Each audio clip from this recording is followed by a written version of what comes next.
Creio que nos mantemos em frequências negativas por medo. Tememos que, ao mover para uma positiva, seríamos vulneráveis ou nossa autenticidade nos imporia responsabilidades, pois as pessoas enxergariam nosso verdadeiro eu, nosso eu humano e vulnerável. Demandaria imensa coragem para deixar a sombra e se mover à luz. E eu acho que isso é verdade com cada uma dessas frequências. The School of Greatness. Please welcome Lewis Howes. Como podemos, como seres humanos, alcançar um nível mais alto de frequência no nosso dia a dia para ter um impacto maior em nossas vidas, seja na carreira, família, saúde, serviço? E quais são as diferentes frequências disponíveis para nós?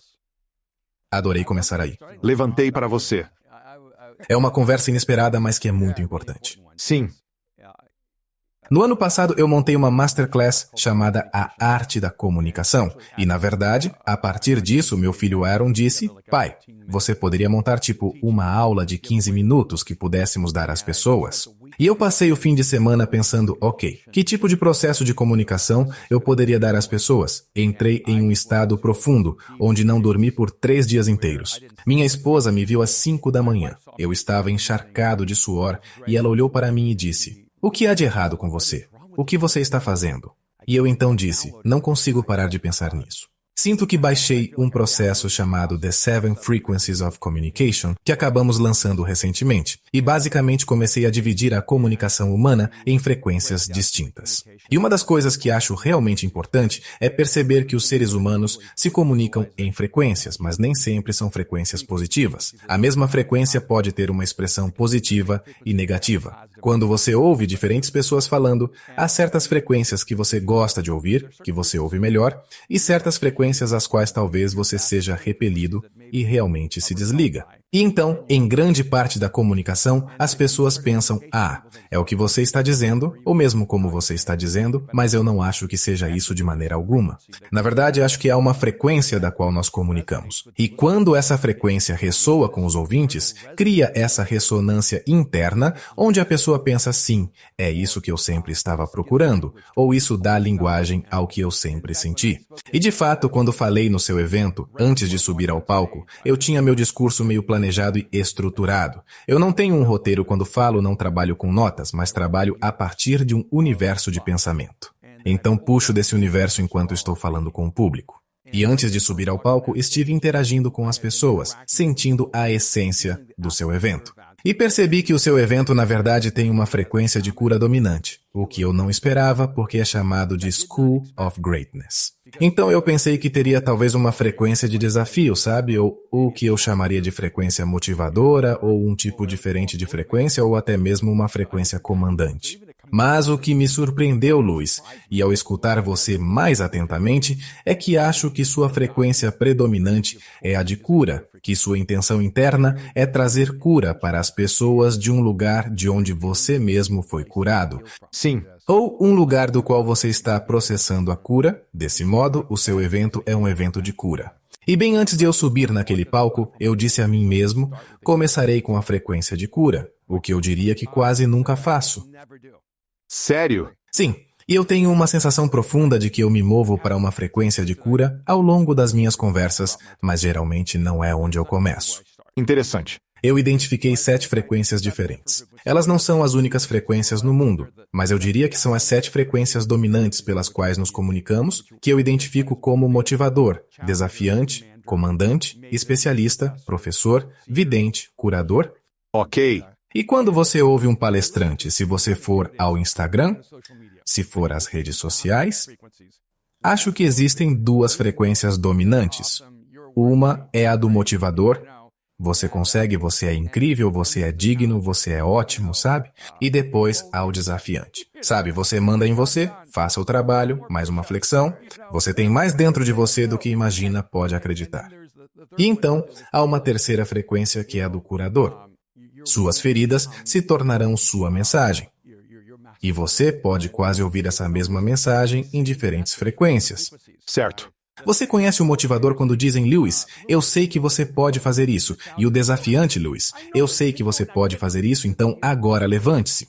E então, o curador, você pode superar suas feridas, você pode fazer isso, e cada um deles não são apenas as palavras que são ditas, mas é a frequência com que são ditas. E comecei a perceber que até mesmo com alguns amigos meus, tenho tantos amigos que são ateus, e uma das coisas que comecei a perceber é que muitos deles não rejeitaram Deus. Eles rejeitaram a frequência com que Deus se comunicava. A forma como era comunicado, ou como a mensagem chegava a eles. Infelizmente, muitas vezes, as frequências que estão sendo usadas para comunicar verdades importantes são a frequência da sombra. Quando eu identifiquei as 7 frequências, eu pedi às pessoas para me darem um programa de TV ou um filme, e nós íamos analisar os personagens. Em grande maioria, as pessoas queriam Friends e Succession. Eu nem sabia que Friends ainda era popular, mas ainda é bem relevante. É enorme. Sim, é enorme. Então eu olhei para Succession porque eu amo a série e todos os personagens nela, e fiquei apavorado. Quando terminei, não consegui encontrar nenhuma única das 7 frequências. Sério? E eu pensei, não, isso não funciona. Então, voltei e assisti o piloto, comecei a assistir os primeiros 3 episódios e percebi, meu Deus, cada frequência é realmente a frequência da sombra. De cada personagem. De cada personagem? Meu Deus. Não há uma frequência positiva em todo o programa, e então, em vez do motivador, você tem o performático. Em vez do desafiador, você tem o manipulador. Em vez do comandante, você tem o ditador. Cada vez há uma nova frequência em sucessão, e todas as 7 frequências são apresentadas naquele programa, mas elas são sempre a frequência negativa. E eu pensei, esta é uma dinâmica realmente reveladora, porque estamos aprendendo a comunicar a partir dos programas que assistimos. Estamos aprendendo a comunicar a partir dos personagens de nossos filmes e programas favoritos, nossas séries favoritas, e essa é a frequência com a qual estamos começando a ressoar, e a frequência que pensamos que nos trará sucesso. É uma coisa familiar.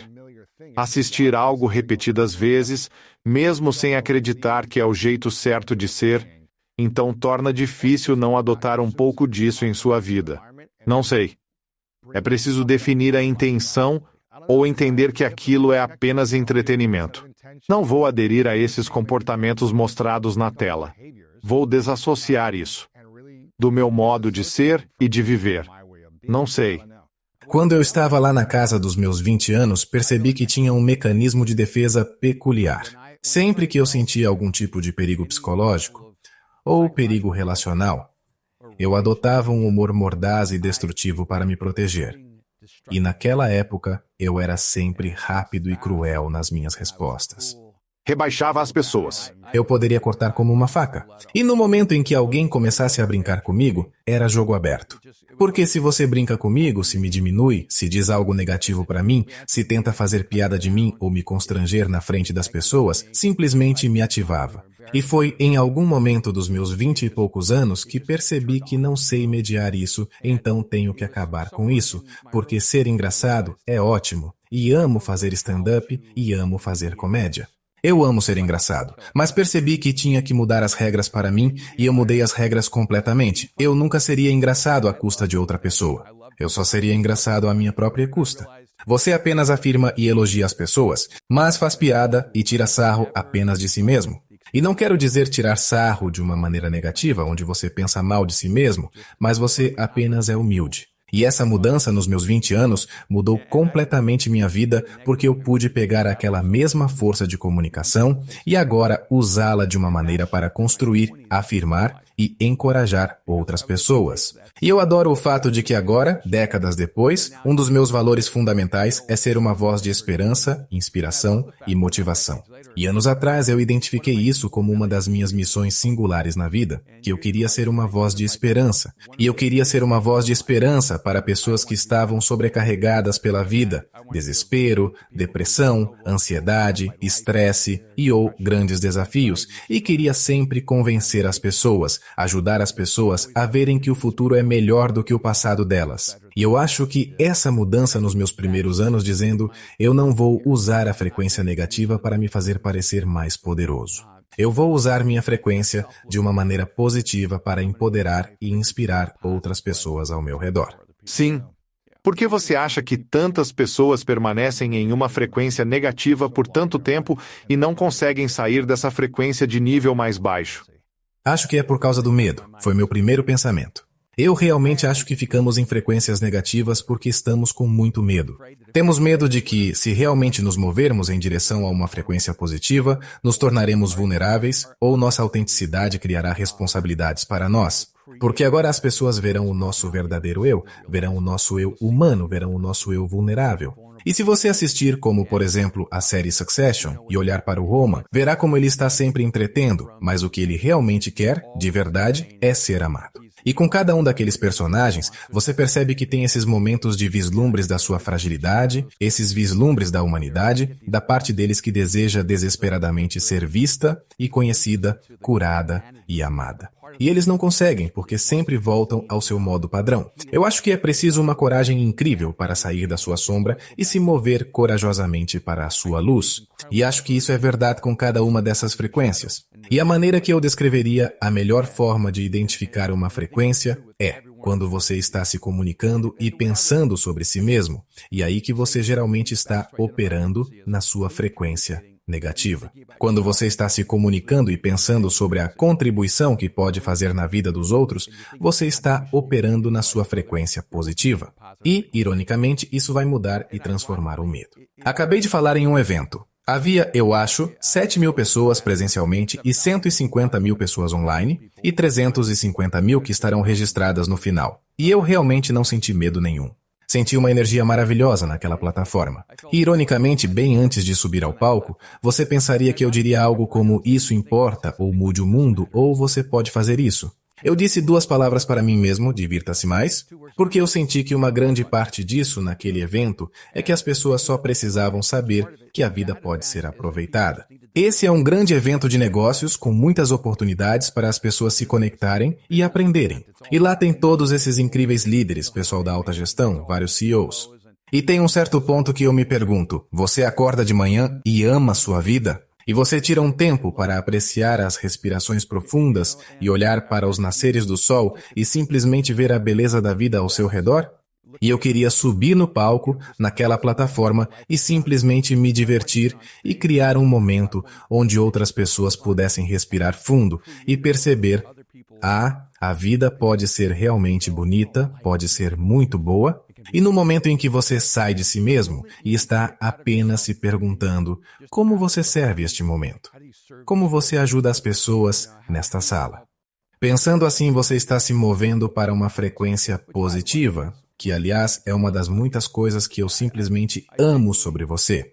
Eu genuinamente te conheço fora desse espaço, sabe? E eu simplesmente sei o quanto você se importa profundamente com as pessoas, o quanto de bom você quer fazer no mundo e como é importante para você causar um impacto positivo no mundo enquanto estiver vivo. Agradeço. Obrigado. E toda vez que você faz isso, está comunicando uma frequência incrivelmente poderosa para o mundo que não só afirma e encoraja outras pessoas, mas na verdade as sintoniza com essa frequência positiva, onde agora elas podem realmente passar isso para outras pessoas. Como fazer para que os outros estejam em sintonia e alinhamento com seu nível mais alto de frequência? Como cada indivíduo pode fazer isso pelos outros? Sim, sem querer simplificar demais, eu acho que... Na verdade, o simples é bom às vezes, né? Sim, eu acho que é amor. Sim, eu acho que quando você é motivado pelo amor, a frequência se move para a sua luz mais pura. E quando você é motivado pela necessidade de ser amado, pode realmente se tornar autocomplacente e destrutivo. Mas quando você é motivado a amar, e eu sei que isso parece muito idealista, mas onde você está genuinamente tentando viver sua vida para o bem do outro, aí está a verdadeira essência do amor. E eu sei que é um ideal alto, mas tudo bem. Podemos aspirar a isso, certo? E todos podemos aceitar o fato de que, sabe, somos quebrados, fragmentados e imperfeitos e todas essas outras coisas. No entanto, eu acho que a coisa bonita sobre o amor é que o amor pode vir, penso eu, de um lugar realmente bonito e puro na sua alma.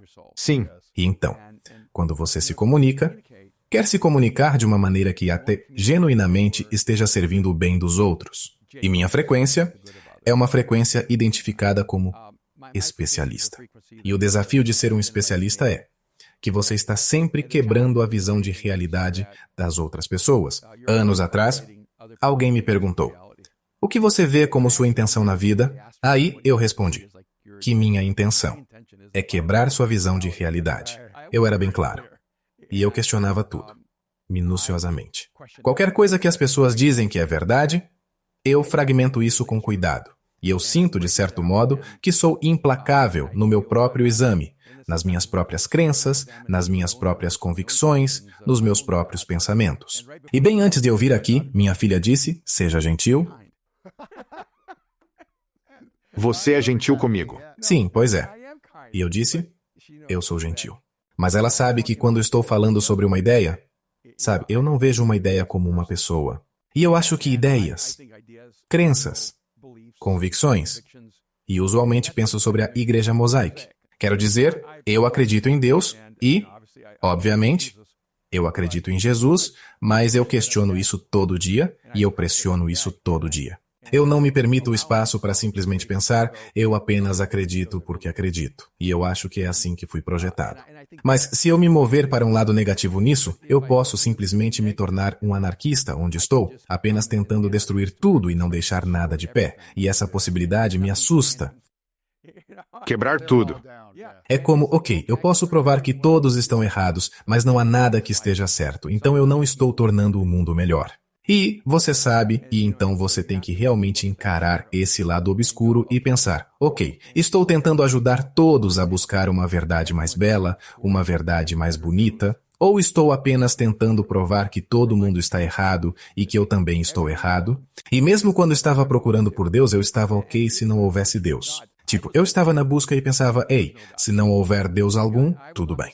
Eu só queria chegar a uma conclusão para mim, não para mais ninguém no mundo. Quando eu encontrava pessoas que acreditavam em Deus, eu discutia com elas que não havia Deus e encontrava um certo nível de satisfação destruindo a visão delas sobre Deus. E quando as pessoas eram ateias e não acreditavam em Deus, eu argumentava a favor de Deus. E eu tive que chegar à realização de que, na verdade, eu não me importava, eu só amava a discussão. Claro.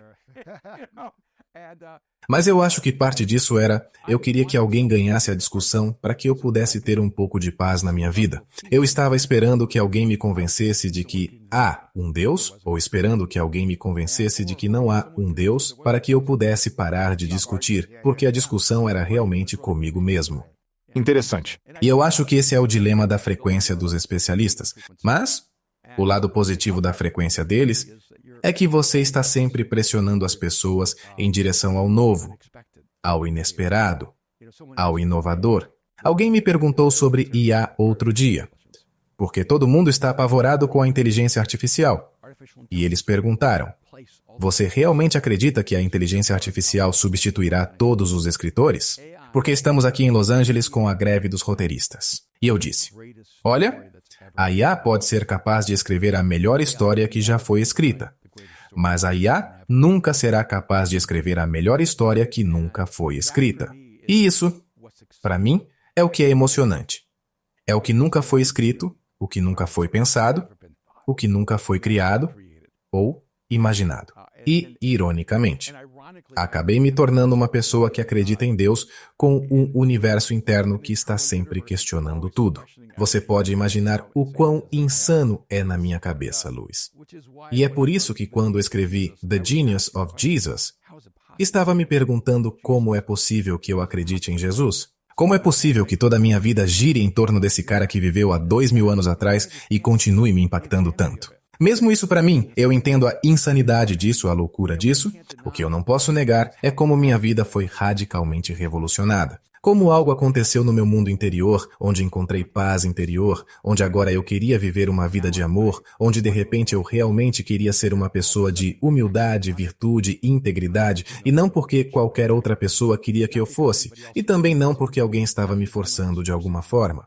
O que realmente me chocou foi quando eu estava completamente sozinho e queria ser o melhor ser humano possível sem as restrições externas de mais ninguém na minha vida.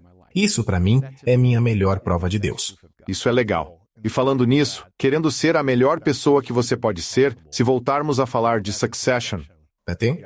é possível amar plenamente os outros, Se você não sabe amar a si mesmo de maneira plena, Então, é justamente por isso que Jesus disse: ame o seu próximo como a si mesmo. mas se você não se ama, se odeia, Não vai amar o próximo, porque refletimos nos outros o que realmente sentimos sobre nós mesmos. Se você odeia a si mesmo, vai tratar outras pessoas com desprezo. Mas quando você se ama, e há uma diferença importante entre se amar e estar apaixonado por si mesmo, e eu acho que a diferença é significativa e sutil. Um narcisista está apaixonado por si mesmo, mas um ser humano saudável se ama verdadeiramente. Eles sabem que têm valor, que têm dignidade e que têm o direito de ser tratados com respeito e valor. E quando você sabe isso sobre si mesmo, sabe isso sobre todos os outros seres humanos. O que acontece às vezes, até mesmo na minha mudança de mentalidade, falo sobre como encontrar quem você realmente é.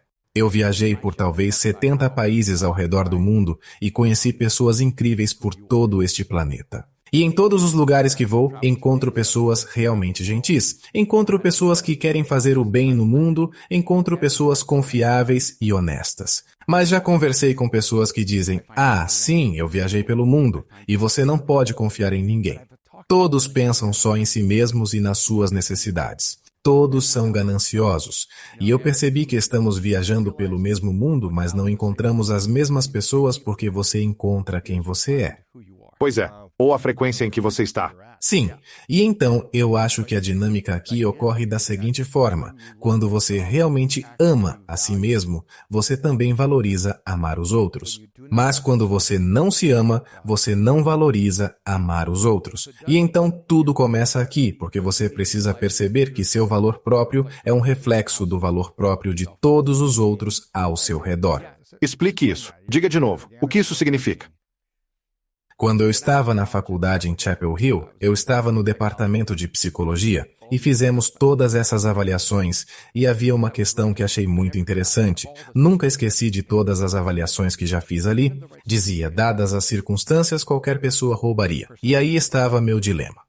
Eu agora era uma nova pessoa de fé e me disseram: todos são pecadores, então eu deveria dizer sim, todos roubariam, dadas as circunstâncias adequadas. Mas algo dentro de mim não podia dizer sim, e então agora eu estava lidando com essa verdade teológica ou essa verdade humana, e eu realmente não posso explicar a verdade humana.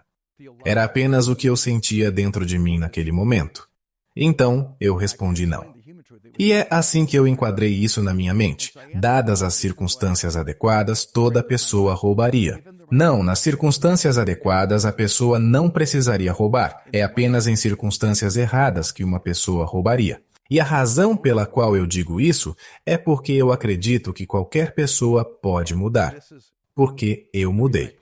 Quero dizer, eu assisto muitos programas na televisão que dizem que as pessoas não mudam, e você provavelmente teve pessoas no seu programa que acreditam que as pessoas não mudam.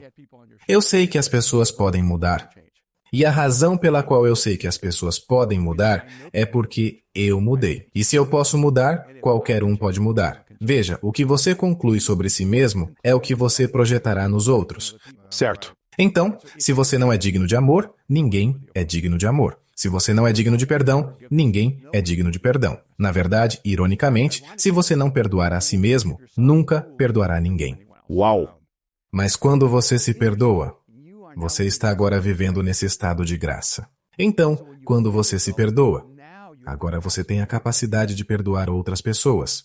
E assim, ironicamente, uma das coisas para mim é que completei 65 anos em agosto e vivo em um constante estado de graça porque não espero ser perfeito. Eu vivi tempo suficiente para perceber que ainda sou disfuncional em várias maneiras, sabe? Eu sou quase neurótico.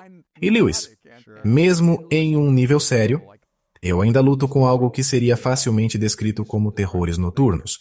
Terrores noturnos? São terrores noturnos em um nível que nem sei como expressar. Como pesadelos. Não. Eu tenho uma condição psicológica ou neurológica onde estou acordado e dormindo ao mesmo tempo o tempo todo. Uau! E eu acordo no meio da noite. E estou nos meus pesadelos, mas estou completamente acordado. E infelizmente tive um desses pesadelos onde já morri. Tipo, milhares de vezes. Caramba! E 2 vezes em Copenhague, eu adormeci por cerca de 20 minutos e estava num pesadelo chamando meu filho, dizendo para ele vir, estou morrendo e não quero partir sem me despedir. Quer dizer, minha família tem visto isso por anos. Minha esposa me viu andando pela casa nesse outro estado, lutando contra a morte e tentando me despedir dela e da família. Minha nossa! E isso aconteceu comigo de novo na semana passada. Então isso não é algo do meu passado, é algo com que convivo desde provavelmente meus 5 anos. Uau! E, sinceramente, eu não consigo nem expressar de forma plena o que foi o trauma psicológico de ter morrido umas 1000 vezes. Nossa, isso é intenso. E carregando isso e querendo que acabasse. E meus pobres filhos, meu filho me ligou às 4:30 da manhã. E eu estava ligando para ele para me despedir. Uau! Então, eu entendo, quando falo sobre todas essas coisas, eu entendo a realidade do trauma. Eu entendo como é ter feridas e cicatrizes profundas na alma. Minha alegria na vida não é isenta de traumas, meu amor pelas pessoas e pela vida. E meu senso de integridade não estão separados do fato de que tenho cicatrizes e feridas profundas dentro de mim. Mas essas cicatrizes, mesmo os pesadelos recorrentes, não me definem. Sou definido por algo muito maior do que isso. E acho que isso é o que me permite conectar com as pessoas. Então, quando você sabe que tem cicatrizes profundas, entende que outras pessoas também as têm e consegue se identificar com isso. Você consegue empatizar com isso. E não julga a vida das pessoas. É por isso que eu simplesmente não tenho espaço para condenação. Não tenho espaço para julgar as pessoas porque há tantas coisas pelas quais você pode me julgar também, entende? E eu sei que todos nós estamos meio que em transição. E estamos na jornada rumo à nossa completude, mesmo enquanto encontramos uma enorme inteireza, e quando você entende isso sobre si mesmo, você passa a entender isso sobre todos os outros, e isso te torna muito mais empático e compreensivo. Nunca guardo rancor. É realmente estranho. Não guardo ressentimentos por ninguém e, de fato, psicologicamente, se você me machucou muito, eu consigo quase esquecer que isso sequer aconteceu. Sério? Alguém me enviou um e-mail na semana passada pedindo desculpas por algo que fez há 10 anos. Você já tinha esquecido. Eu não conseguia lembrar o que eles fizeram, de jeito nenhum, e eles estavam tão profundamente tristes. E sabe o que eu pensei? Sempre foi assim? Sempre. Quero dizer, você sempre foi do tipo que perdoa e esquece? Acho que é a única maneira que eu poderia lidar com uma profunda dor, porque percebi que a amargura iria me corromper, iria me arruinar, iria me moldar de uma forma que eu não queria me tornar. E minha única resposta para essa pessoa é: eu fico muito triste que você carregou isso por 10 anos. Nossa. Porque se você carrega isso há 10 anos e somente agora está pedindo pelo meu perdão, sinceramente, você poderia estar livre disso há 10 anos. E é quase impossível estar no mais alto nível de frequência, quando você está segurando esse tipo de frustração ou ressentimento. Ao guardar rancor, não pode atingir sua frequência mais alta. Uau! Quando você se apega à amargura, ou ciúmes, ou raiva, você sempre vai se mover em direção àquelas frequências mais baixas. E você pode ver isso nas pessoas, até mesmo nas pessoas que você gosta e aprecia, você pode ver que a sua frequência negativa é a sua frequência mais natural. Elas têm que lutar para alcançar essa frequência positiva. E o que elas não percebem é que a frequência vem da essência. E se você quer se expressar nas frequências mais poderosas e positivas, tem que perdoar, tem que deixar de lado a amargura, a inveja e os ciúmes. Certo. E realmente encher-se de esperança e amor, de alegria, de compaixão, bondade. Quero dizer, há tantas pessoas com quem você trabalha ou conhece como amigos que eu trabalho, ou que já estiveram aqui, que têm um alto nível, um alto padrão para suas vidas, carreiras, negócios, talentos, dom, arte, certo? Eles têm um padrão. Eles querem que seja ótimo. Eles querem superar, querem entregar além do esperado e querem fazer isso consistentemente ao longo do tempo. Às vezes, isso pode se transformar em perfeccionismo e em uma mentalidade ou frequência ou energia de que não foi bom o suficiente. Como podemos continuar a desenvolver, crescer, inovar e ir além do nosso alcance como seres humanos, enquanto também temos compreensão se nunca alcançarmos onde queremos chegar? Acho que essa é uma pergunta realmente importante no momento. Você traz nuances para as pessoas que estão na indústria do entretenimento como atores. Eu só queria focar por um momento lá. Porque você olha para um grande ator como o Heath Ledger, que interpretou o Coringa e assumiu essa frequência sombria e negativa, que acho que realmente começou a destruí-lo de dentro para fora, porque ele acabou não atuando que estava nessa frequência, mas na verdade assumindo essa frequência e traduzindo isso na tela. Acho que um dos grandes desafios para grandes artistas é que muitas vezes é essa frequência negativa que impulsiona muita de sua expressão criativa, e então eles devem mover-se para uma frequência positiva no momento em que terminam, e essa frequência negativa permanece com eles. Mas depois quero mudar para a sua pergunta sobre buscar o perfeccionismo e dar-se um pouco de tolerância. Acho que quando você persegue o perfeccionismo, você está perseguindo o resultado final desejado.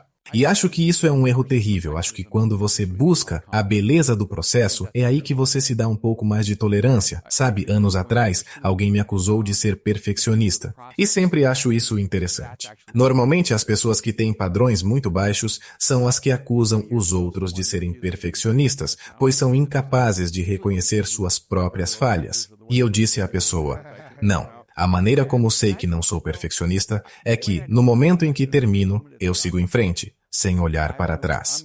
Não está obcecado com o resultado? Não, porque uma vez que está feito, está feito.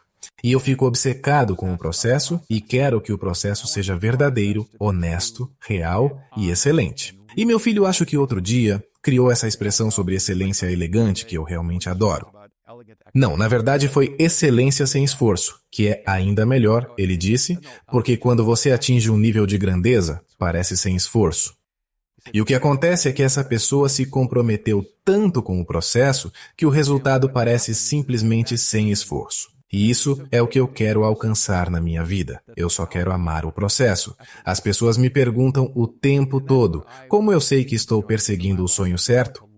Ou, como eu sei se este é meu destino? Ou como eu sei se esta é minha vocação? E para mim, é muito simples. Se você é atraído pelo resultado, não é seu sonho. Se você ama o processo, é seu sonho. Se você é atraído pelo resultado, não é seu destino. Mas se você ama o processo, provavelmente é seu destino. E da mesma forma com a vocação, algumas pessoas dizem, eu quero fazer o que você faz. Eu tive tantas pessoas ao longo dos anos me dizendo, eu quero fazer o que você faz e viver como você vive.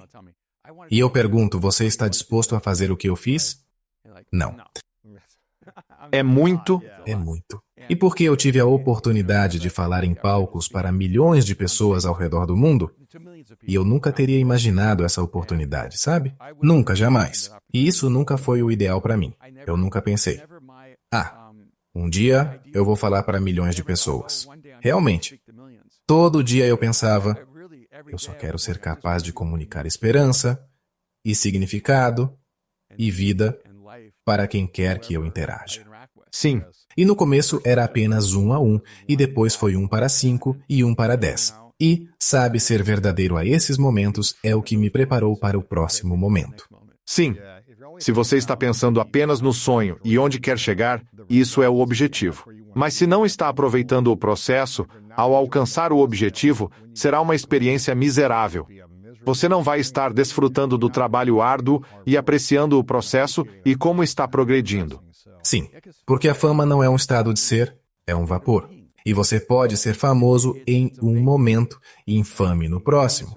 Então é muito melhor buscar uma vida onde você seja alguém que valha a pena conhecer, não uma vida onde você seja bem conhecido. Qual a diferença entre valer a pena conhecer e ser bem conhecido? Porque uma pessoa pode ter apenas 10 amigos, mas vale a pena conhecer porque sua vida trouxe o bem para as pessoas ao seu redor. Algumas das pessoas mais extraordinárias que conheço quase não têm seguidores nas redes sociais.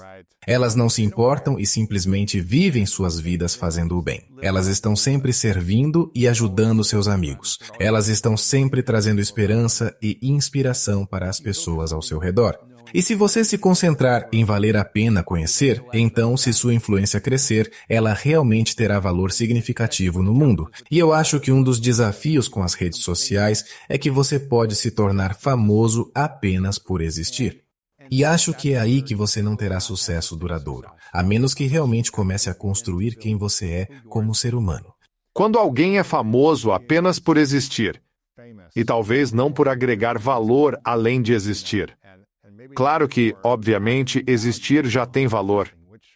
Mas quando você é extremamente popular por existir sem gerar algum tipo de valor para as pessoas, o que acontece com essas pessoas ao longo do tempo se são populares, famosas por existir, ao invés de agregar valor? O que está acontecendo com eles agora é que toda a energia deles está sendo focada na sua persona, em vez de na sua essência pessoal. Tudo está sendo focado no que os outros veem e dizem sobre eles, em vez de quem eles estão se tornando, no que eles dizem sobre si mesmos. E é por isso que você encontra tantas pessoas que têm uma fama repentina com tanto auto-ódio, porque elas sabem que não são realmente o que todos amam. Uau, interessante. E o que as pessoas anseiam é ser amadas. E com o que elas se contentam é ser admiradas, ou veneradas, ou adoradas. Mas o que elas realmente querem é ser conhecidas e amadas. Mas se alguém tem muitos seguidores ou é famoso, eles não vão sentir que são amados por esse público?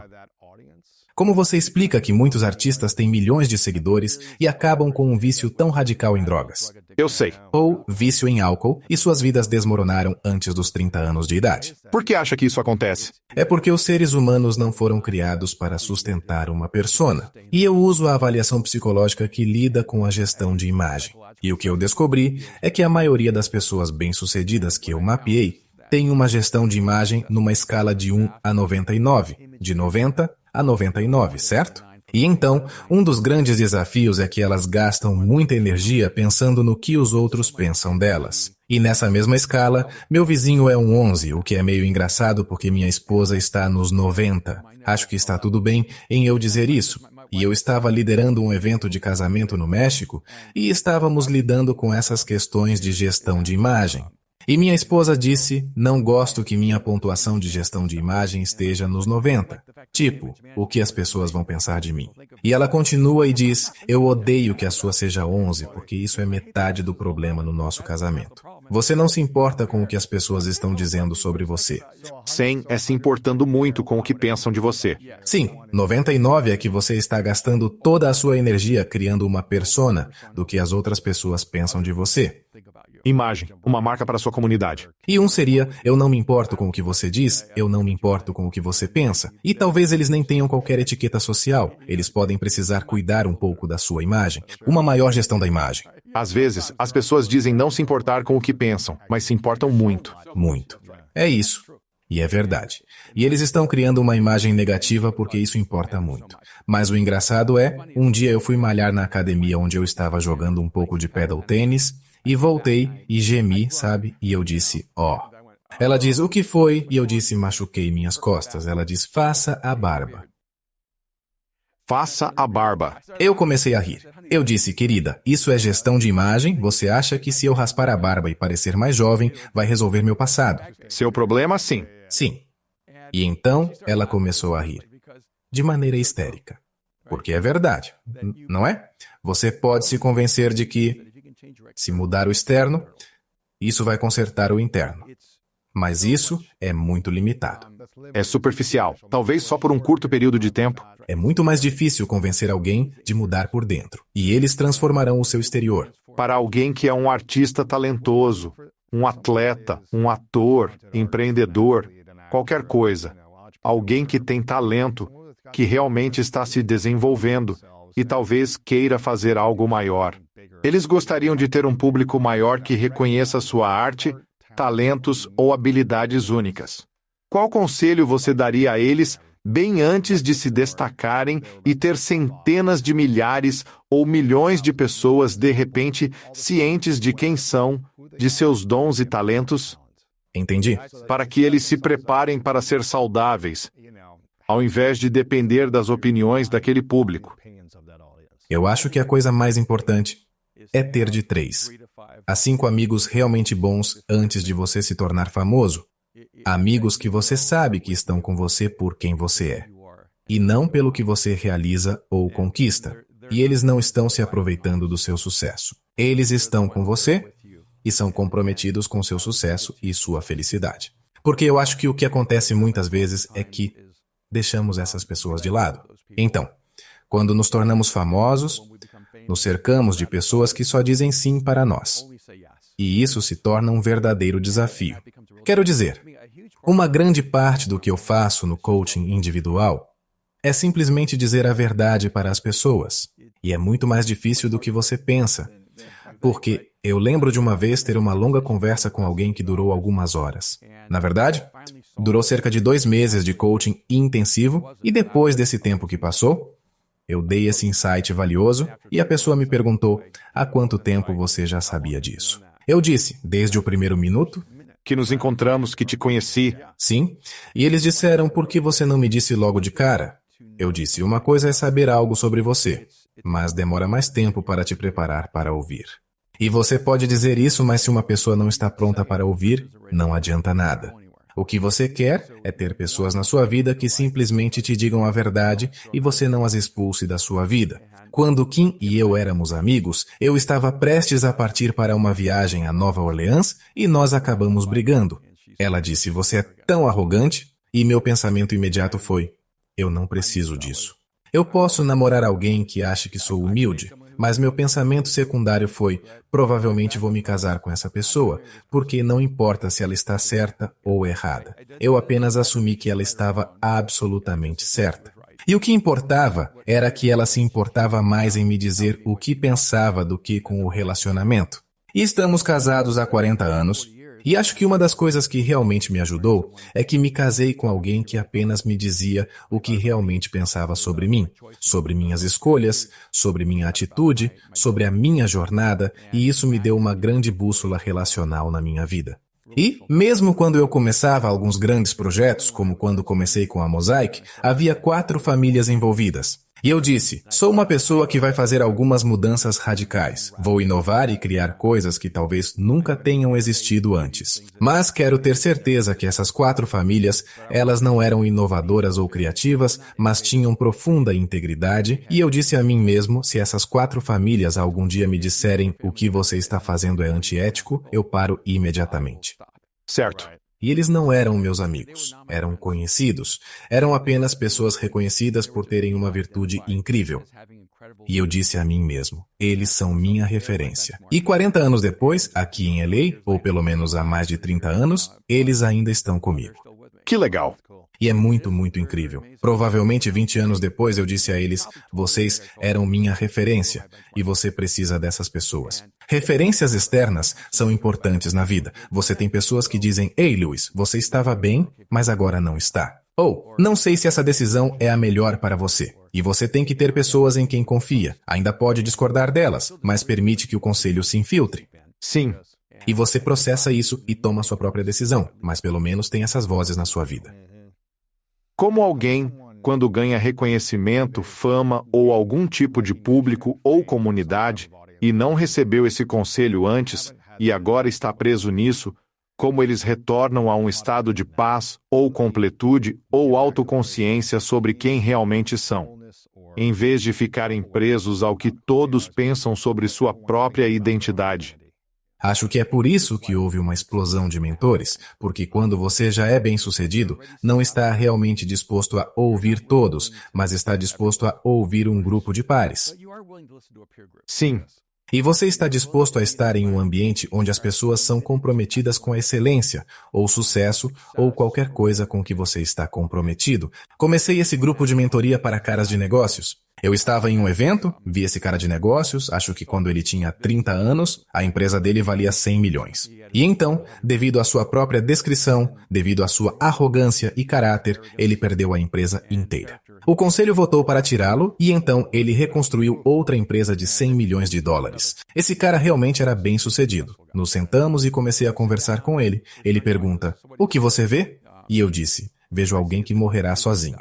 Uau! E ele apenas me olhou e eu disse: você é super bem-sucedido, mas o que você comunica às pessoas através da sua essência é: fique longe de mim. Eu não preciso de você. Eu não vou te dar acesso a quem sou como ser humano. Eu disse: conheci você no mesmo dia e nomeei 3 ou 4 pessoas realmente influentes. Eu disse: todos eles se tornaram meus amigos e todos eles se tornaram amigos uns dos outros, exceto você. Você não precisa ser meu amigo. Eu posso não ser interessante o suficiente para você, mas você precisa ter alguns amigos na sua vida. Se você reagir a eles da mesma forma que reagiu a mim, eu sei que você está sozinho. E mais tarde outro empresário veio e disse, esse cara me disse que você o rejeitou. Então ele disse, ninguém fala comigo assim, mas eu não tinha nada a perder. Eu não estava tentando conseguir nada dele. E eu apenas olhei para ele e pensei, este é um ser humano realmente interessante. Se ele pudesse fazer apenas uma pequena mudança incremental na sua vida, poderia ser super bem sucedido e não ficar sozinho. E então ele veio até mim naquela noite e disse, então o que eu faço? Eu respondi, comece a dizer sim para as pessoas. Então, literalmente, eu nunca tive a intenção de iniciar uma mentoria. Nunca. Naquela noite decidi iniciar uma mentoria. Eu enviei uma mensagem e ele foi o primeiro a se inscrever. Nossa. Eu realmente comecei isso por ele, sabe? E 11 homens que eu sabia que ele respeitaria bastante.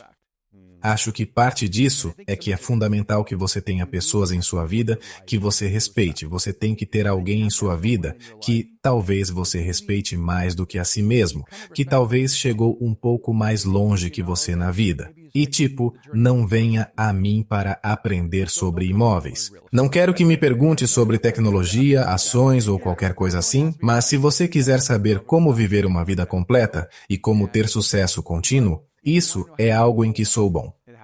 Isso é algo que eu sei. Então você tem que encontrar pessoas que tenham uma expertise onde você quer ir na sua vida. Sim. Isso é interessante porque faço parte de um grupo de mentoria com homens e mulheres que conheço há 15 anos nesta indústria. E há vários homens lá que são provavelmente uns 10 ou 20 anos mais velhos que eu. E eu disse em um momento, quando estava compartilhando a minha vez nesse grupo de mentoria, eu disse, eu realmente aprecio os homens experientes na sala que cometeram erros e mostraram o caminho sobre como fazer as coisas corretamente. E agora, toda vez recebo uma mensagem em um grupo deles dizendo, nós, homens experientes. Eu fiquei tipo, vocês são muito mais inteligentes do que eu, então não sei o que querem que eu diga, sabe? Mas definitivamente, acho que precisamos nos cercar de pessoas que respeitamos e admiramos de maneiras às quais podemos aspirar. E foi o que você fez com aquelas primeiras 4 famílias quando começou a Mosaic. É como se admirasse o modo como viviam suas vidas e suas virtudes. Com certeza. E não importa se eles são muito mais velhos que você, da mesma idade ou até mais jovens. Se eles estão fazendo coisas que você pode admirar, que eles têm feito consistentemente ao longo do tempo e têm essa honestidade, o que você disse, que eu acho muito legal. Esse cara parece que teve muito sucesso de uma maneira. De onde vinha a frequência dele, nas suas 7 frequências, se você puder dizer? Ele era comandante. Então ele disse, vou assumir o comando e resolver as coisas. Sim, ele tinha apenas uma frequência. Sombra, ou qual é o lado disso? Ditador? Ditador. Tem? Então, quando você vive no lado sombrio da sua frequência, parece que pode criar resultados, mas sempre vai haver algum tipo de consequência em alguma área da sua vida. Todos em Succession eram bem-sucedidos, certo? Ou completamente mal-sucedidos. Sim. Depende de como você mede o sucesso. Parecia que todos estavam solitários, sozinhos, carentes de amor e de reconhecimento. Muitas mágoas estavam lá e você podia ver para onde uma vida iria. Mesmo com uma frequência negativa, isso é muito poderoso. E acho que nos anos 60 e 70, muitos treinadores de futebol realmente operavam a partir de frequências negativas, e isso era considerado aceitável. Era assim que se supunha que você treinasse com frequências negativas, e agora há outros treinadores. Quer dizer, eu sinto que o Pop e, você sabe, o Steve Kerr e até mesmo o Phil Jackson, eles começaram a usar frequências diferentes para ensinar. E quer seja uma frequência de professor ou uma frequência de motivador. E até certo ponto, às vezes você sente que eles têm uma combinação de uma frequência de curador. Até mesmo alguns grandes treinadores veem seu papel como transformar esses jovens em homens e ajudá-los a curar suas feridas e dar-lhes uma chance de realmente se desenvolver e crescer de forma saudável. Acho que até mesmo o mundo dos esportes mudou na maneira como as pessoas treinam. E é realmente apenas mudar da sombra para uma frequência positiva na vida de uma pessoa. Você sabe disso, pois você pode assistir alguém no palco porque você tem muitas pessoas que vêm falar e tenho certeza de que nem todas são exatamente o que você havia esperado às vezes. Você pode assistir alguém que é um motivador, mas percebe que, uau, a sala não está realmente sendo motivada porque eles estão realmente performando, e o que realmente precisam é de uma afirmação de amor da sala. E eles não estão tentando motivar a sala. Eles estão tentando fazer com que a sala os motive, eles não estão afirmando a sala. Eles estão tentando obter da sala a afirmação deles. Você já viu isso? Sentiu isso? Percebemos que o desafiante pode se tornar um manipulador e você pode dizer quando há um desafiante no palco que está manipulando porque ele não está realmente focado em inspirar e direcionar as pessoas para sua grandeza, mas para fazer o que você quer que elas façam. E é sutil, mas não é tão sutil quando você presta atenção. E francamente, esse é o meu dilema. Lembro-me de anos atrás, encontrei com a produtora da Oprah. Eles estavam pensando em fazer um novo programa de TV e ela disse que para se dar bem na televisão, você tem que ser ou extravagante ou autêntico. E ela disse que ser autêntico é mais difícil. Ela falou, nosso dilema com você é que você é autêntico e não é nada extravagante. Eu disse, isso explica a televisão cristã porque é quase toda extravagante. E ela disse, exatamente. E meu dilema é, como uma pessoa de fé, quando eu assisto, digamos, programação de fé, eu quase sempre vejo frequências negativas. E isso me preocupa muitas vezes porque penso que uma coisa sobre um ser humano é que nós somos seres realmente atraídos por frequências negativas. Por que somos tão atraídos pelo drama, caos, colapsos? Reafirma nossas frequências negativas, porque quando ouvimos uma frequência negativa, ela reafirma nossa frequência negativa, e não precisamos mudar. Pesadelo. Sim, então você tem que ter cuidado, porque o que te atrai diz quem você é. Aquilo que você é atraído diz quem você é. Cara, eu era uma pessoa quebrada. Atraindo todos esses relacionamentos no passado, eu estava tão quebrado. Tem? Sim. Mesmo quando a pessoa tem uma frequência de cura, mas é uma sombra, ela se torna o guru, e eles te convencem de que você não pode ser curado sem eles. Certo. E eles se tornam sua fonte de cura. Isso é sombrio. Sim, e honestamente, no papel que tive como pastor, sempre fico muito hesitante. As pessoas chegam e dizem, preciso que você ore por mim. Na verdade, você não precisa. Você só precisa orar. Não há diferença entre minha oração e sua oração, porque você tem o mesmo acesso a Deus que eu. Passei minha vida garantindo que ninguém achasse que, de alguma forma, eu tinha esse poder mágico, que eu era o intermediário entre eles e Deus. Eu digo, não, eu também sou estragado e eu também estou orando. Estou pedindo a Deus para fazer coisas em minha vida e nada acontece o tempo todo. E acho que isso é muito importante para o meu crescimento. E como um curador, seu foco não é tentar ser curado pela necessidade dos outros por você. E tenho certeza de que você viu isso quando alguém precisa tão desesperadamente ser amado que eles estão nessa necessidade de serem curados e essa frequência de cura está invertida sobre eles. Para mim, isso sempre é um dos mais perigosos porque é assim que os cultos começam. É quando a pessoa com a frequência de curandeiro tem uma frequência sombria e eles frequentemente se tornam o guru. Sim, por que você acha que pessoas machucadas machucam os outros?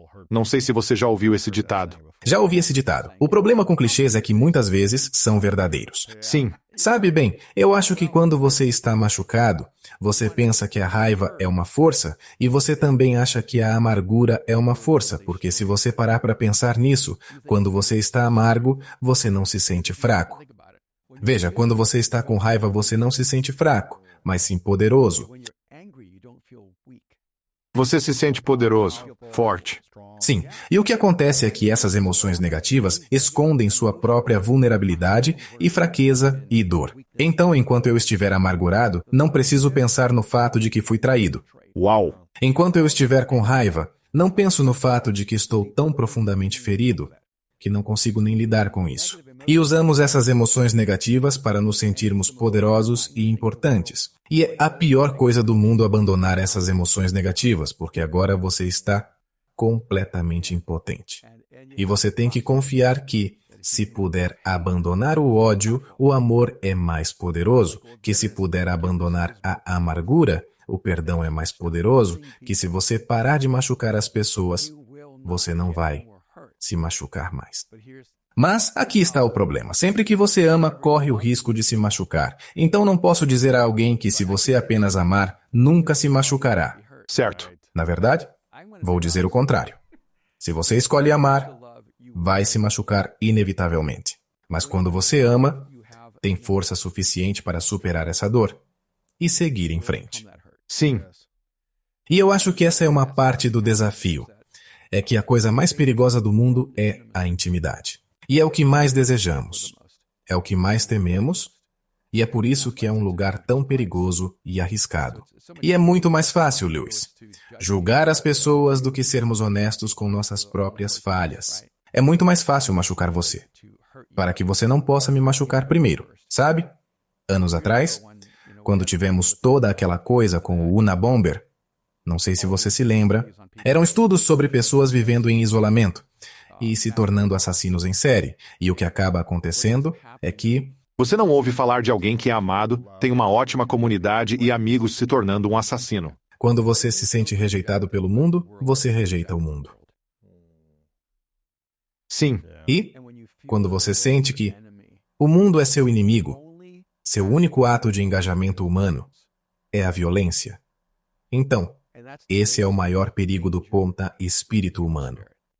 Pode ser violência contra outros ou você mesmo. Sim, porque a autoaversão é tão profunda que sua única expressão de si mesmo é a violência. E é por isso que é tão importante não se mover em direção ao isolamento. Os seres humanos não foram feitos para o isolamento. Nós não fomos feitos para a desconexão. Fomos feitos para a comunidade. Por que você acha que estamos sempre encontrando formas de nos identificarmos juntos? Seja com a igreja, ou sinagoga, ou templo, ou os Rams, ou os Chargers, ou os Lakers, ou os Clippers, todo mundo encontra uma comunidade, todo mundo encontra uma tribo. Quero dizer, não é a coisa mais boba do mundo um homem adulto estar vestindo camisas de jogadores que têm metade da sua idade? Mas somos fãs dos Rams, certo? Eu sou fã dos Rams e tenho um relacionamento maravilhoso com Sean McVay. Mas você tem, sei lá, 60 mil pessoas e estão gritando, e todos têm algo em comum naquele momento. Não é apenas o evento no campo. É a comunalidade na arena que conecta as pessoas. Fomos feitos para a comunidade humana. Fomos feitos para a relação. A pandemia, se você pudesse ter um experimento social para ver como os humanos se saem sozinhos, a pandemia nos deu isso. A quarentena provou que os seres humanos não se saem bem sozinhos. Não podemos sobreviver ao isolamento. Isso é engraçado, você já se perguntou tipo, estou na corrida dos ratos. Estou me movendo tão rápido. Tenho todas essas responsabilidades, tenho todas essas obrigações. Se eu pudesse simplesmente fazer com que tudo parasse, então eu realmente poderia me consertar. Eu realmente poderia fazer meu trabalho interior. E eu realmente poderia ser curado. Então, o mundo inteiro parou, mas ninguém melhorou. Certo. Sabe por quê? Porque o problema não é o que está acontecendo ao seu redor. O problema é o que está acontecendo dentro de você. E quando o mundo parou, o seu mundo interior não mudou. Você estava agora em uma câmara de eco, onde tudo o que você podia ouvir eram as coisas dentro da sua alma. E não era nada bom. E eu tive tantas pessoas que simplesmente lutaram contra a depressão, ansiedade, estresse, até pensamentos suicidas por causa dessa quarentena, por causa do isolamento social. Eu fiz uma escolha interna. Quero dizer, durante a pandemia, escrevi um livro, escrevi uma história em quadrinhos. Comecei uma empresa de moda, continuei criando o tempo todo e, francamente, é porque meu mundo interior é um espaço muito criativo. Meu mundo interior era, na verdade, um espaço saudável. E assim, durante a pandemia e a quarentena, eu realmente encontrei um espaço incrível para criar e aproveitar a vida, e ver beleza ao meu redor e servir muitas pessoas. E toda sexta-feira eu pegava meu defumador, preparava e cozinhava comida suficiente para 40 pessoas. E as pessoas vinham à minha casa e pegavam o jantar para suas famílias. Eu continuava encontrando maneiras de criar. Minha esposa ficou louca. Quero dizer, ela colocou várias cadeiras no jardim da frente e fez com que todos os vizinhos viessem.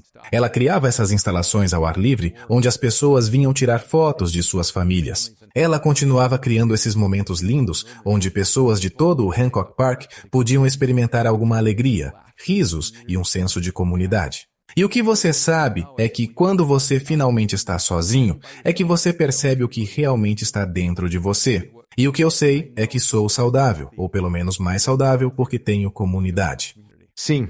E se eu não tivesse a comunidade, acho que não teria sobrevivido àquela experiência com o mesmo nível de criatividade e produtividade.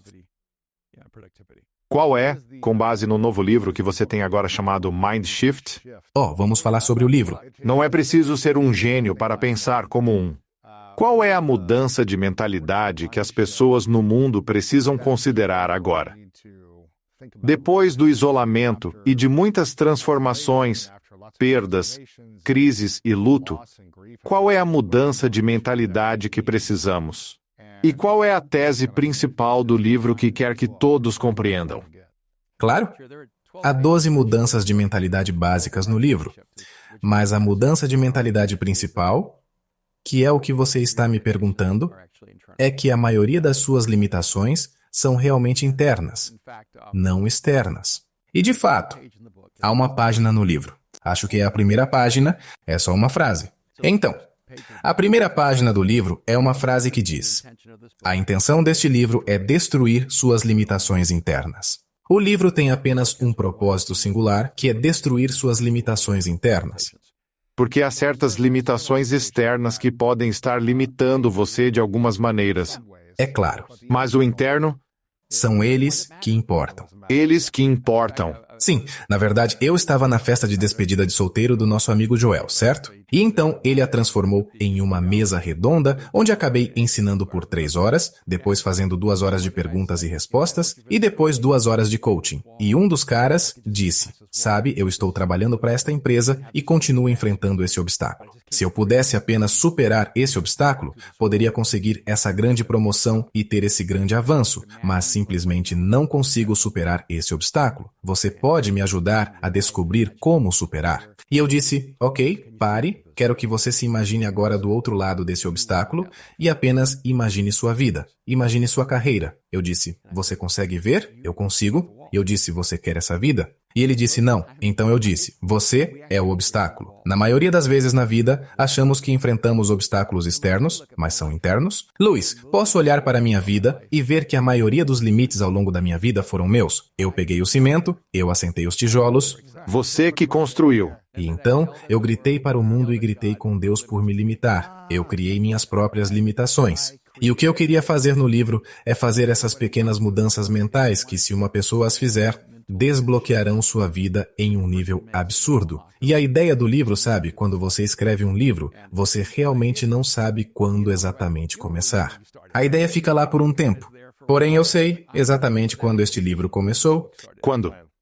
26 de outubro de 1990, isso foi há muito tempo. Uau! 33 anos atrás. Em 26 de outubro de 1990, eu estava ouvindo rádio esportiva dirigindo por Dallas, Texas. E no dia anterior, em 25 de outubro, Buster Douglas defendeu seu título contra Evander Holyfield. 8 meses antes, em 11 de fevereiro, em Tóquio, Japão, Buster Douglas nocauteou Mike Tyson no 10º round. Ele teve 8 meses para treinar e se preparar para defender seu título. Ele entra na luta, acima do peso, fora de forma, despreparado.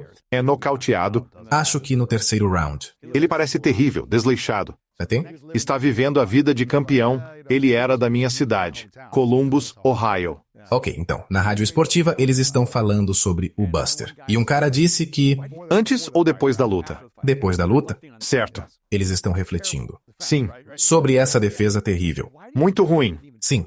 E eles disseram: por que você acha que o Buster nem tentou? Que é uma pergunta muito importante. Então, o outro cara disse algo que me deixou envergonhado, disse: Buster Douglas é um grande cara, é até cristão. Eu pensei: ótimo. Sabe, ele é profundamente religioso. Então o terceiro cara disse: algumas pessoas são simplesmente estruturadas para o fracasso. E quando eu ouvi essa declaração, isso realmente me abalou. Uau! E naquele momento mudou de Buster Douglas para mim e eu pensei: espera aí, eu estou estruturado para o fracasso? Eu tenho as estruturas internas para o fracasso ou as estruturas internas para o sucesso? Ou eu tenho uma combinação dos dois? E as minhas estruturas internas de fracasso estão lutando contra as minhas estruturas internas de sucesso. E é por isso que às vezes, quando estou tendo sucesso, tropeço em mim mesmo e falho. Será que estou criando caminhos para o sucesso e, ao mesmo tempo, criando todos os obstáculos para o fracasso? Por isso, o que me atingiu sobre Buster Douglas é que ele realmente sabia como lidar com o fracasso. Ele tinha perdido, acho, 5 lutas antes daquela. Então não era o fracasso que ele não sabia como lidar, era o sucesso que ele não sabia como lidar. Certo. E então, naquele dia, 26 de outubro de 1990, é quando eu comecei a escrever este livro, Mind Shift, porque foi quando comecei a estudar objetivamente as estruturas internas de fracasso e a fazer a pergunta: quais são as estruturas internas de fracasso e sucesso? E eu sou como você, sou uma pessoa muito otimista, sou incrivelmente esperançoso. Então, no momento em que vejo o negativo, vejo o positivo imediatamente. Vou estudar essas estruturas negativas de fracasso, mas vou começar a construir todas as estruturas positivas para o sucesso. Eu estava trabalhando com os pobres urbanos na época. Eu estava trabalhando na região central da cidade com muitas gangues, com muitos traficantes de drogas e pessoas presas na pobreza. E eu sabia que se pudesse mudar suas estruturas mentais internas, eu poderia realmente prepará-los para uma vida de sucesso. Percebi que a pobreza cria estruturas autolimitantes, e uma das coisas que você tem que fazer por uma pessoa não é apenas dar oportunidade. Você realmente tem que mudar suas estruturas mentais internas para que possam ver essas oportunidades e aproveitá-las. E você não pode dar algo que pareça sucesso sem mudar essas estruturas internamente. Tudo começa internamente antes de ser concretizado externamente. E então eu escrevi Mind Shift porque pensei, uau, se eu tivesse conhecido essas coisas nos meus 20 anos, ou nos meus 30, ou mesmo nos meus 40, se eu tivesse tido clareza sobre elas, eu teria acelerado meu sucesso de forma mais rápida e teria aumentado minha influência de forma dramática. Então, qual é a principal coisa que você pode ver em alguém que diz que está estruturalmente preparado para receber o sucesso na vida e lidar com ele e potencialmente permanecer bem-sucedido em comparação com alguém que não está preparado? Eles estão programados para o fracasso ou estruturados para o fracasso. E quando o sucesso chega, é só ladeira abaixo depois disso. Qual é a diferença entre esses dois? Se eu tivesse que escolher uma palavra, porque lembre-se, eu tenho 12 capítulos, uma palavra seria posse. Um dos capítulos do livro se chama Você é o seu próprio limite.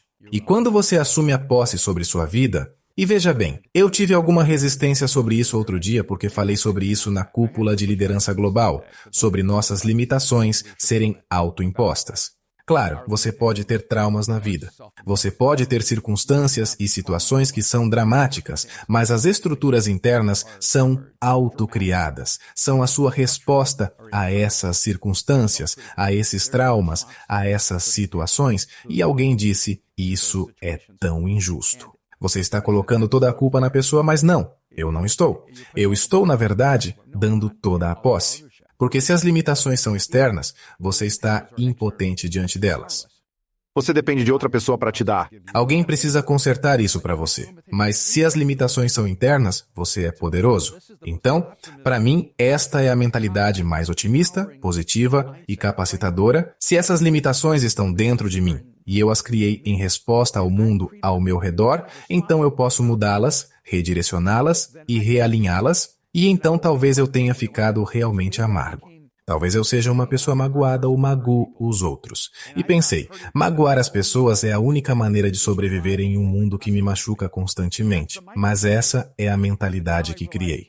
Mas agora percebo, essa é uma mentalidade autolimitante e tóxica. Se eu sempre magoar as pessoas, nunca serei amado. Se eu sempre magoar as pessoas, nunca conhecerei a proximidade, nunca conhecerei a intimidade, nunca terei amizades reais. Vou viver minha vida sozinho. Veja, no momento em que você percebe, essa estrutura mental autolimitante de magoar pessoas é porque fui magoado e está realmente me custando tudo o que quero na vida. A partir daí você pensa, ok, não parece certo, mas vou perdoar mesmo assim. Parece tão contraintuitivo, mas vou perdoar. Vou deixar para lá. Vou perdoar as pessoas. E no momento em que você perdoa e começa a se abrir para as pessoas e começa a confiar nelas, sua vida muda instantaneamente. É radical. E você sabe disso por ser atleta? Um dos capítulos fala sobre talento e o que eu percebo é que pessoas que são altamente talentosas quando são jovens, elas realmente lutam para ter estruturas para o sucesso sustentado, porque o talento delas geralmente é combinado com estruturas externas para o sucesso. Se você é um super atleta, colocam você em um time e então eles te dão um treinador, criam disciplina na sua vida e gerenciam esse talento para você. Não é autodisciplina, certo? Não, é uma estrutura externa. E é por isso que cerca de 75% de todos os jogadores de futebol profissional, 5 anos depois de terminarem suas carreiras, estão falidos. É por isso que pelo menos metade a 3/4 deles estão divorciados, viciados em drogas, mortos ou divorciados dentro de 2 a 3 anos após o fim de suas carreiras, porque seu talento não os obrigou a criar estruturas internas. Interessante. Porque são estruturas externas. Veja, eu tive o grande presente de não ter talento. Quando você tem pouco talento, você tem que criar estruturas internas mais fortes. Porque se você vai ter sucesso, por exemplo, se eu vou competir com alguém que tem muito talento, eu tenho que trabalhar o dobro para conseguir ter alguma chance. Precisa ter disciplina extrema, ser mais disciplinado. Ser mais disciplinado. Eu preciso ter mais determinação, eu tenho que ser Organizado. Sim. Preciso ter uma estrutura interna diferente porque estou em desvantagem. E então, eu tenho pessoas na minha vida que eram super talentosas quando eram jovens, eu cresci com elas e fui considerado nominalmente talentoso, mediano. E então, no momento que saímos do ensino médio, e no momento que saímos da faculdade, e no momento que estamos no mundo real, eles na verdade perderam o momentum, o impulso, e eu acelerei. Na verdade, eles não conseguiam entender como de repente, depois que chegamos na casa dos 20 anos, eu parecia um super talento, e eles pareciam que não tinham talento. E a diferença era que o talento é uma ilusão. É uma ilusão que permite que você acredite que não precisa de disciplina e trabalho duro para ter sucesso na vida. Certo. Mas a verdadeira grandeza não é o resultado do talento. A grandeza é, na verdade, o resultado da disciplina e é pegar esse talento incrível e aproveitá-lo na capacidade máxima. Sim. Eu não sei se você assistiu ao documentário esportivo Untold. Eu não vi esse. Está na ESPN, quer dizer, está na Netflix. É uma série de documentários esportivos e acabou de sair um sobre Johnny Manziel. Acabei de começar esse. Sim. Isso está na Netflix. E aqui está o cara mais talentoso, o primeiro a ganhar o troféu Heisman como calouro, vencendo o Alabama no Alabama. Incrivelmente talentoso. No ano seguinte, joga, é escolhido na primeira rodada e vai para os Browns, infelizmente, que é meu time. Isso pode ser considerado mesmo um time. Você sabe que é um verdadeiro fã quando apoia um time que nunca ganha.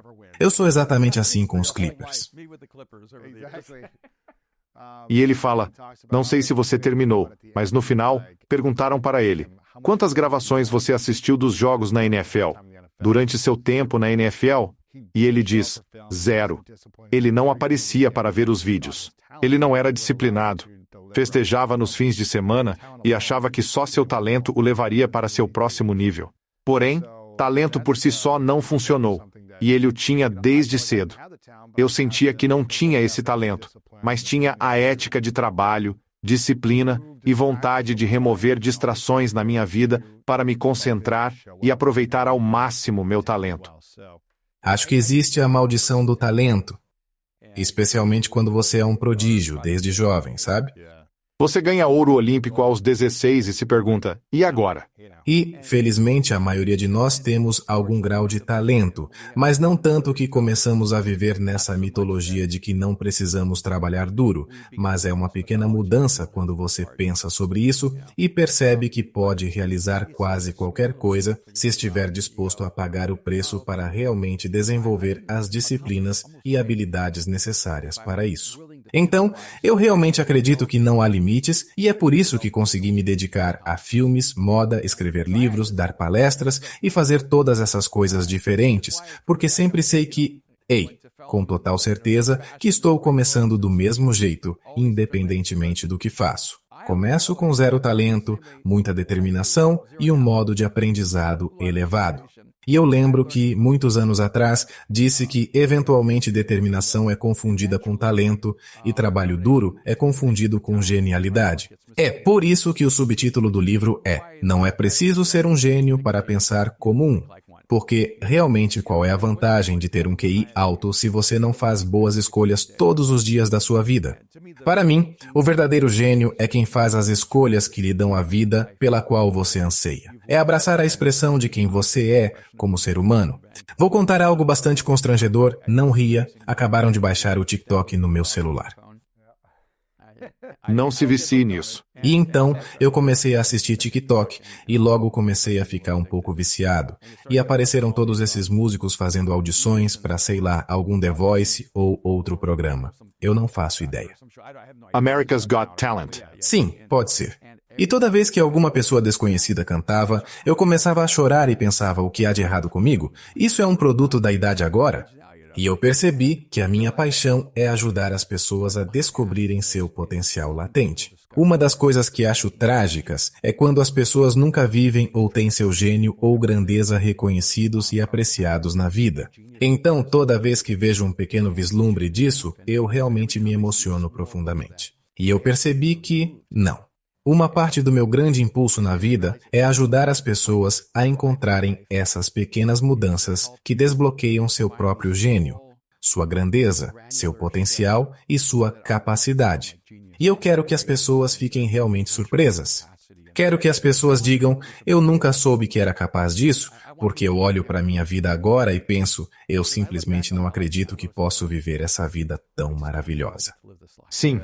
Eu não acredito que isso aconteceu comigo. Não acredito que realizei essas coisas. Não posso acreditar que escrevo livros, faço tudo isso e até converso com você.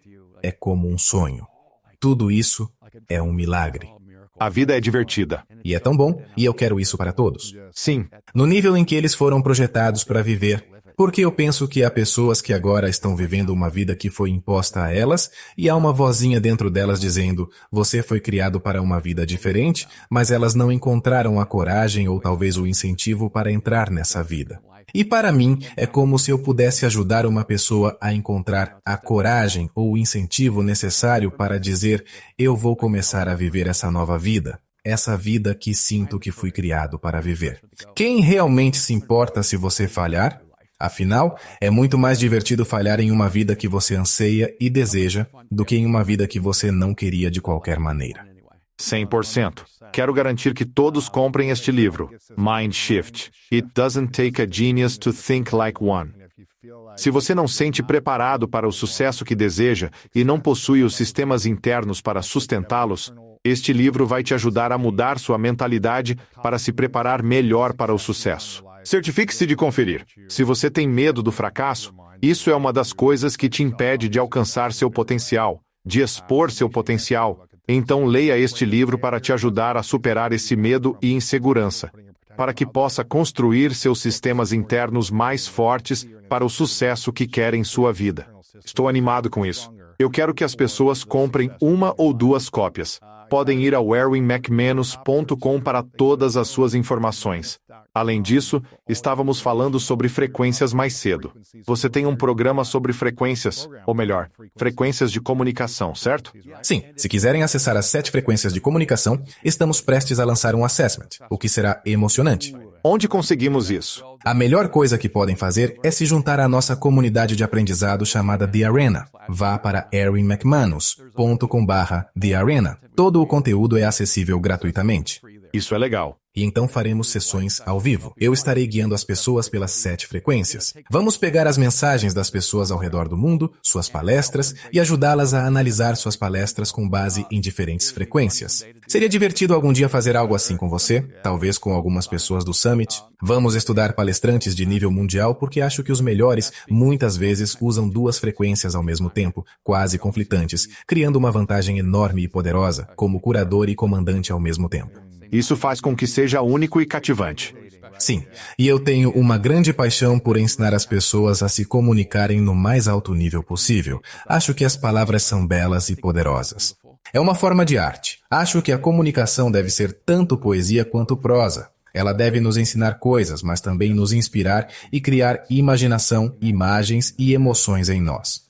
Você também está no TikTok agora, né? Certifiquem-se de segui-lo no TikTok. Minha equipe que fez isso, não quero admitir isso. Estava brincando, mas vocês podem segui-lo em todos os lugares, seja no Instagram, nas mídias sociais, é sempre Erwin McManus. Se você estiver em Los Angeles, vá a Mosaic. Será a hora e meia mais inspiradora do seu mês ou do seu ano, especialmente quando você estiver lá falando. Então certifique-se de ir a Mosaic. Confira isso. Estou muito grato por você. E já te perguntei sobre suas 3 verdades no passado. Então, se as pessoas estiverem interessadas em aprender suas 3 verdades, vamos linkar a entrevista anterior.